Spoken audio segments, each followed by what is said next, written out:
Assalomu alaykum. Qani ko'ramiz. Keyingi hafta sizlar uchun qanday o'tishi mumkin? Dushanba, seshanba haftaning barcha kuni, yakshanba kunigacha ko'ramiz. Bundan keyin Xudo xohlasa tez hafta kunlariga ham tarot bashoratini boshlaymiz. Ko'rib tez chiqasib turaman. Tak, dushanba kuni qanday o'tadi? Seshanba kuni,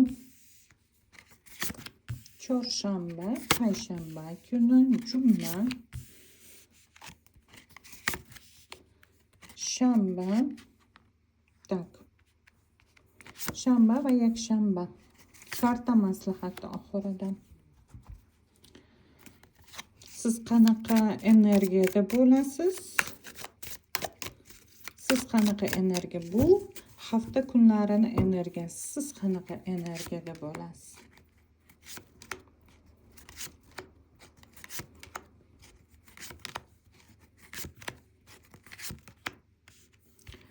Va bu haftada sizni hayotingizda qanaqa o'zgarishlar bo'lishi mumkin? Bu ham bir maslahat sifatida bir ko'ramiz. Dushanba kuni, ertangi kunda achenlik, o'zingizni ko'proq yolg'izlikka undaysiz va o'zingizni ishlaringiz, tuzaydigan rejalaringiz haqida ko'proq o'ylaysiz, mudriy bo'lasiz, o'zingizda yangi rejalar, yangi o'tmishingiz haqida ko'proq o'ylaysiz. O'tmishingizda qilgan xatolar ustida kelajakda hamma xatolaringizni to'g'rilashga harakat qilishingiz ham mumkin. Tak, seshanba kuni dushmaningiz haqida yangilik eshitishingiz mumkin. Sizni yomon ko'radigan insonlar haqida, yoki uzoq vaqt gaplashmagan insoningiz haqida qanaqadir bir yangilik, yomonroq yangilik eshitib qolishingiz mumkin.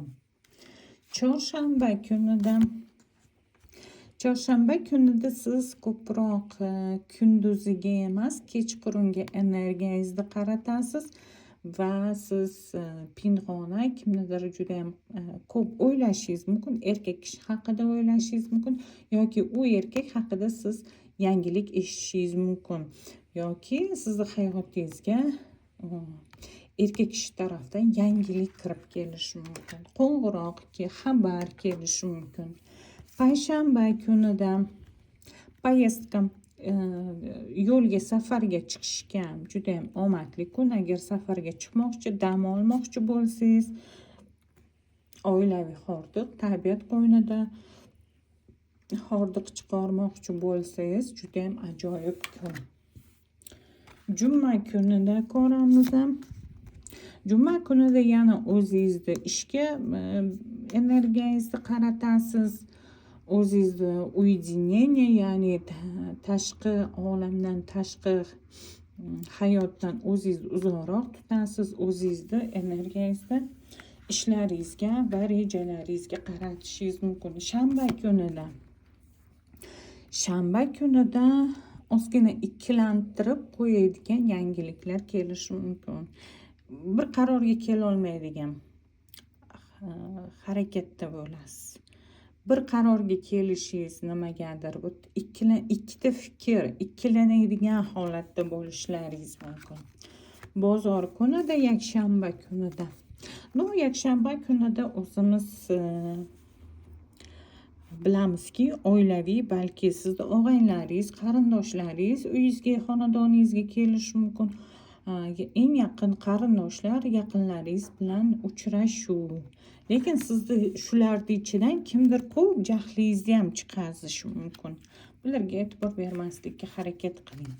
Haftani energiyasi, spravедливость, haqiqat haqida o'ylashingizga to'g'ri kelishi mumkin. Ya'ni kim sizga yolg'on gapiryapti, kim sizdan foydalanyapti, kimga adolatli bo'lishingiz kerak. Lekin bu oyda, bu haftada, yangi haftada sovuqqon bo'lishlaringiz ham kerak. Emotsiyasiz o'tishi ham mumkin. O'zingiz ham o'zingizni sovuqqon tutishga harakat qilingizlar. Shunaqa o'chirim bo'ldi. Sog' bo'lasizlar.